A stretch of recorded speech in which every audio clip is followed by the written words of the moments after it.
សំណួរទី1តើធរក្បាលសូត្រយ៉ាងម៉េចថ្លៃទឹកថ្លៃភ្លើងថ្លៃហ្គាសថ្លៃឈ្នួលផ្ទះថ្លៃអ៊ីនធឺណិតថ្លៃជួសជុល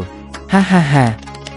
អាស្វាឯងសូត្រពីវិក័យបតតាថ្លៃការទូរស័ព្ទអ៊ីនធឺណិតថ្លៃហូបចុករបស់ប្រើប្រាស់ថ្លៃកាត់សក់ថ្លៃខោអាវនិងថ្លៃធ្វើដំណើរឈប់សូត្រទៅធរនេះសាហាវណាស់ខ្ញុំឈឺត្រចៀកឈឺខួរអស់ហើយលោកគ្រូយ៉ាងតើខ្ញុំឆ្លើយត្រូវទេខុសស្រឡះតែម្ដងដក50ពិន្ទុហេតុអីនេះជាចម្លើយចំនួនថ្មីវើយចម្លើយដែលត្រឹមត្រូវគឺអំមុនីបតុមេហុំបងស្វាថ្ងៃនេះដល់វេនបងឯងម្ដងហើយឲ្យសំមុខអាំងអ៊ូតពេកយ៉ាងជៀនឯងសំណួរទី2តើព្រះសង្ឃថាងសេងមានឈ្មោះហៅក្រៅពីក្មេងថាម៉េចថាងសៀនចាងជីនឆានជឺ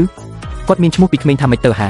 ជាងលីវឪឪពុកគាត់ត្រូវគេសម្លាប់ម្ដាយក៏បណ្ដែតគាត់តាមទន្លេហើយចៅអធិការវត្តជួយសង្គ្រោះត្រូវជាងលីវឪ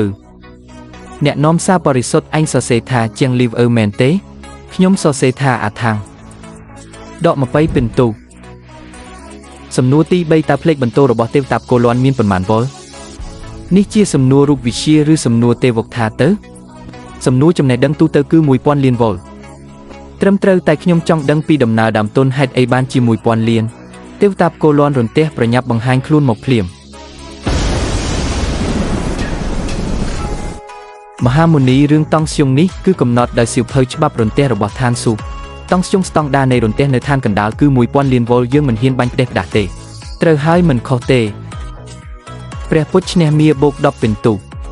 អរគុណច្រើន